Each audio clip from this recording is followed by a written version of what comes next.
ભરૂચ શહેરના નરસિંહપુરા વિસ્તારમાં આસપાસની હોટલના સંચાલકો દ્વારા માંસાહારી કચરો અહીં ઠાલવી લોકોની ધાર્મિક લાગણી દુભાવવા સાથે ગંદકી ફેલાવવામાં આવતા રહીશોએ પાલિકા અધિકારીઓ વિરુદ્ધ બેનર લગાવી વિરોધ નોંધાવ્યો. નરસિંહપુરાના સ્થાનિકોએ આખા વિસ્તારમાં ભરૂચ નગરપાલિકાના ચીફ ઓફિસર અને સેનેટરી ઇન્સ્પેક્ટર ખાટકીઓના મિત્ર હોવાના ચોંકાવનારા આક્ષેપ સાથે બેનરો ટાંગી દીધા છે.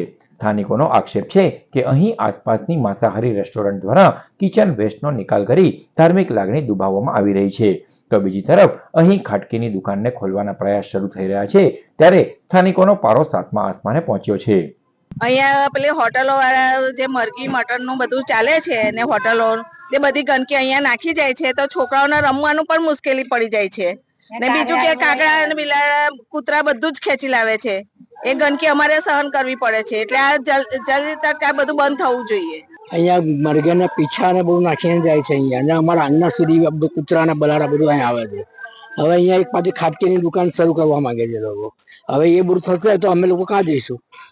એટલે એને ગંદકી બધી વેઠવાની અમારે આવે એટલે અમે સખત વિરોધ કરીએ છીએ આ બાબતમાં. જો અમારે આ બધો ગંદકી બહુ ફેલાય છે, હોટલો વાળા બહુ ગંદકી કરે છે, બાર છોકરા રમવાની બહુ મુશ્કેલ પડી જાય છે, કૂતરા બિલાડા બધો રૂમ લાવે છે, ફળિયામાં કાગડા બધું લાવે છે, ગંદકી કરે બધું.